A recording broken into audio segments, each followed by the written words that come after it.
조르바의 눈은 끊임없이 구르고 있었고 온 세상을 끌어안고 싶다는 듯이 팔을 벌렸다. 그러고는 놀란 듯이 소리쳤다. 어떻게 된 겁니까, 두목? 눈깔만한 잔으로 포도주를 마셨는데 세상이 돌아버리니 말입니다. 오, 두목, 인생이란 참 요상한 것이로군요. 두목, 우리 머리 위에 달려있는 게 포도인가요? 아니면 천사인가요? 모르겠습니다. 아니면 아무것도 아니란 말입니까? 존재하지 않는 것, 닭도 아니고 세이렌도 아니고 크레타도 아닌 것이란 말입니까? 말해주시오, 두목, 말해주시오. 여기서 돌아버리지 않게 말이오. 조르바는 살아나기 시작했다. 그는 닭을 다 뜯어먹고 나서 오르탕스 부인을 바라보며 군침을 흘리고 있었다. 그의 시선은 오르탕스 부인을 핥아내려가기 시작했다.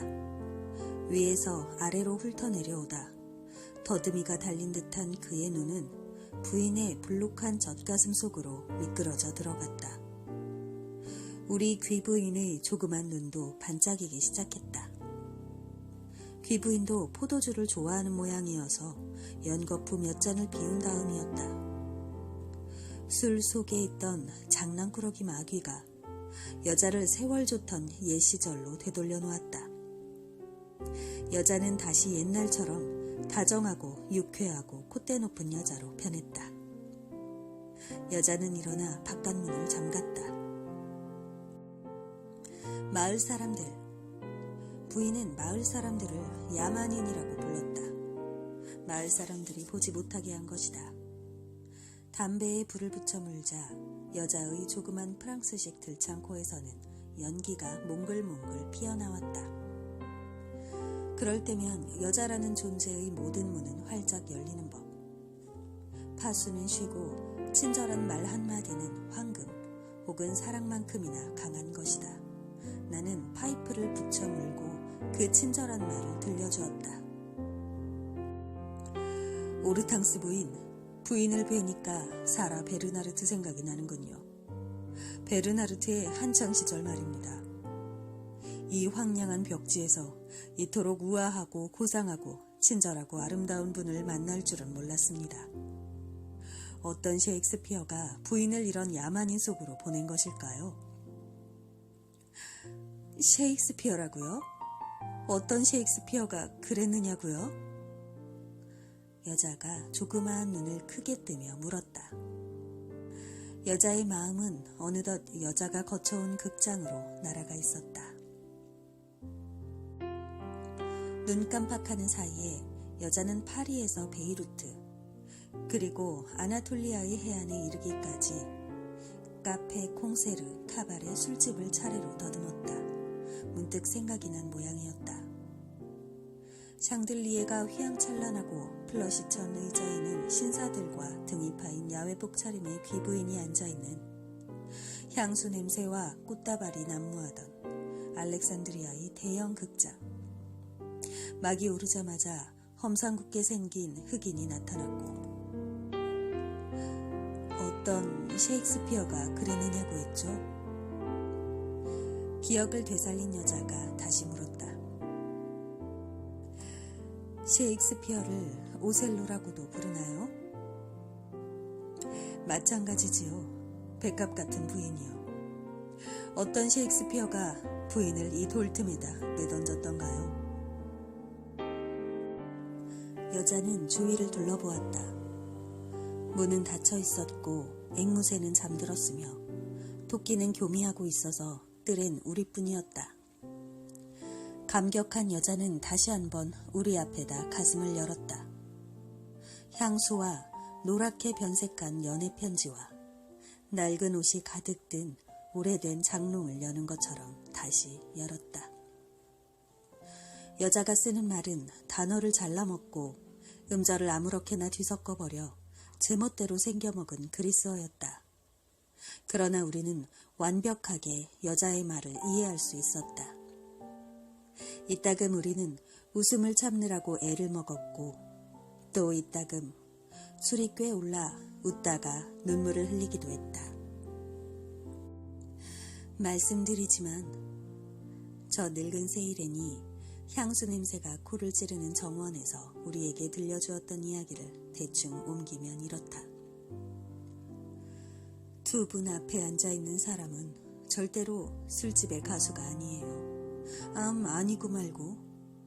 나는 유명한 예술가였고 진짜 레이스가 달린 비단 속옷도 입어본 사람이라고요. 그런데 사랑이 그만. 땅이 꺼지게 한숨을 쉰 여자는 조르바가 붙여주는 담배를 받아물고는 말을 이었다. 나는 제독을 사랑했지요.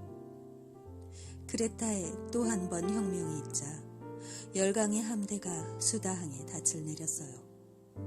며칠 뒤 나도 거기에다 닻을 내렸답니다. 그 장관이라니.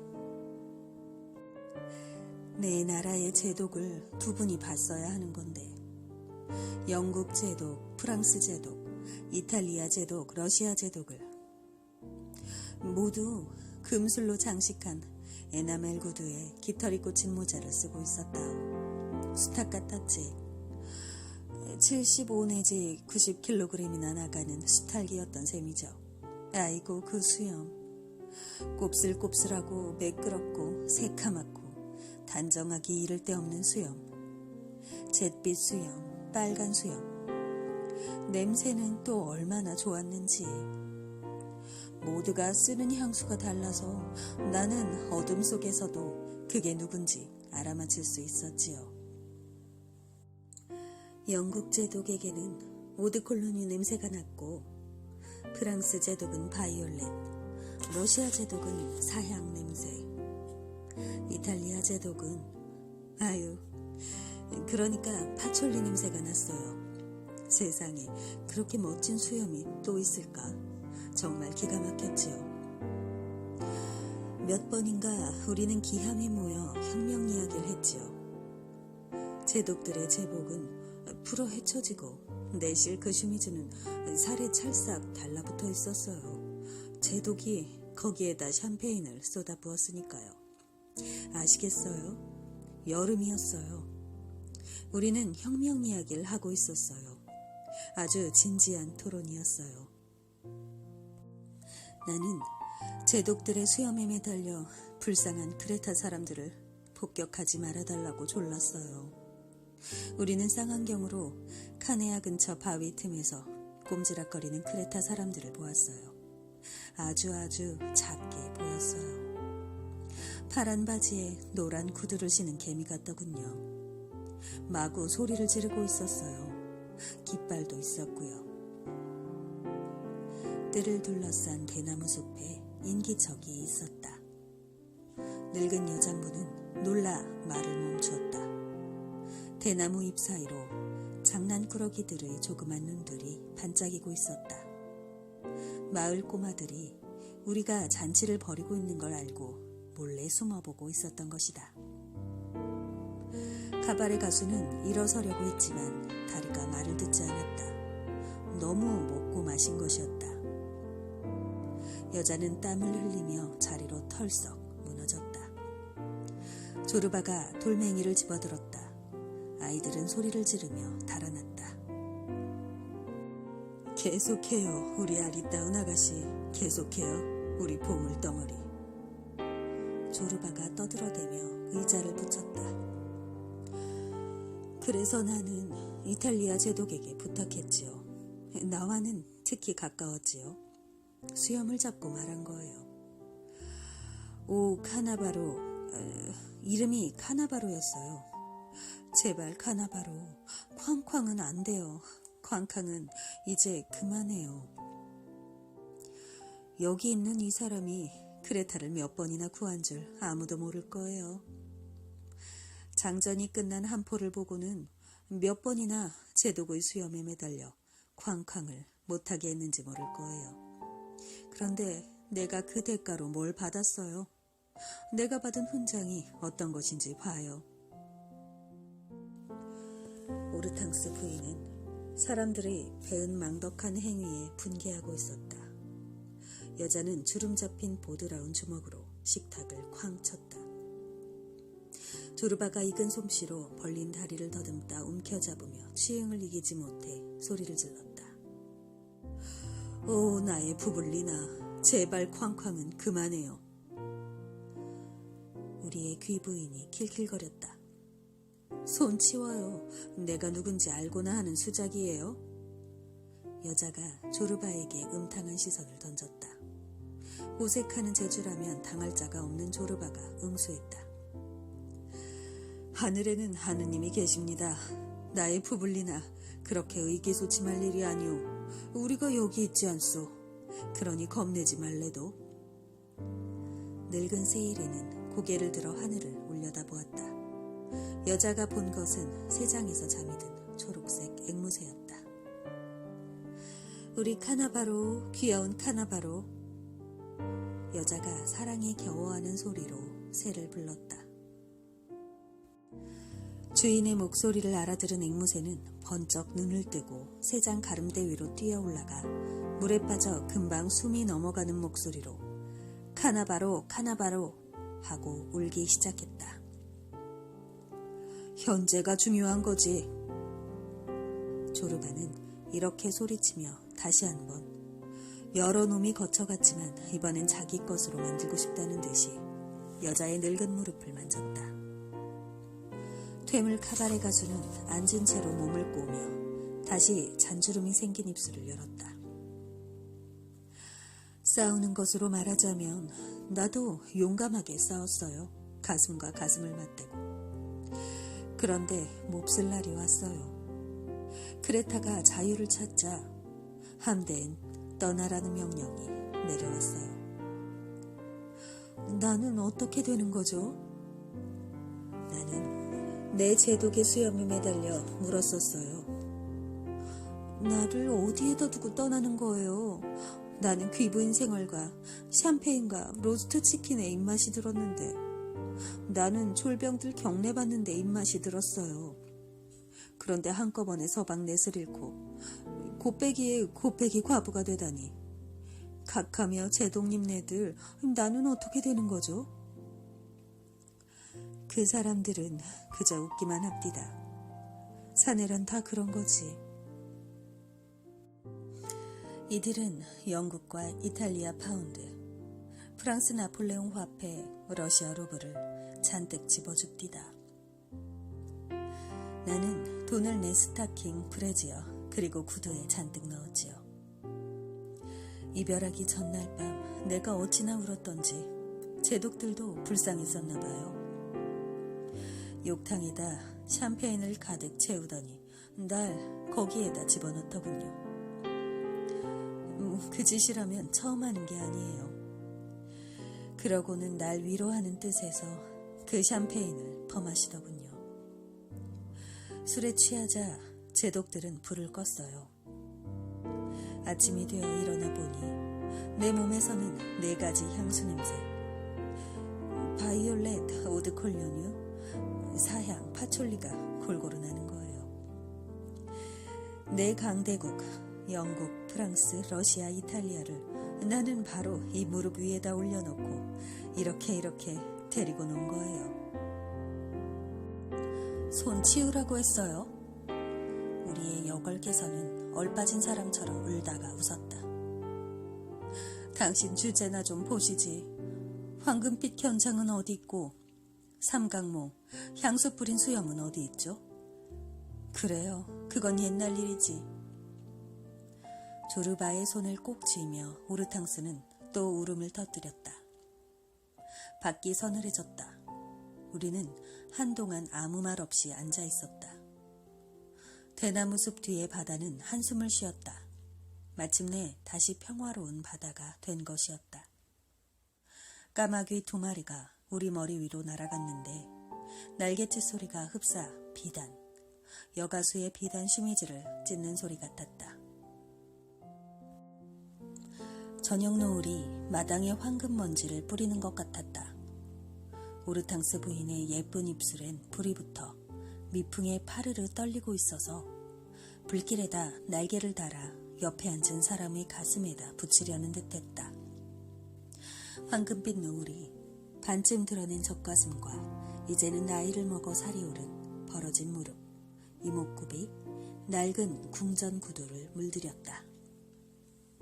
우리의 늙은 세일에는 몸을 떨었다. 술과 눈물로 붉어진 눈을 반쯤 감은 채 세일에는 처음엔 나를, 그러고는 젖가슴에 넋이 빠져 입을 해벌리고 있는 조르바를 바라보았다.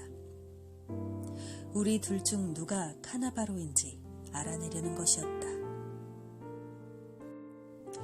오, 부불리나.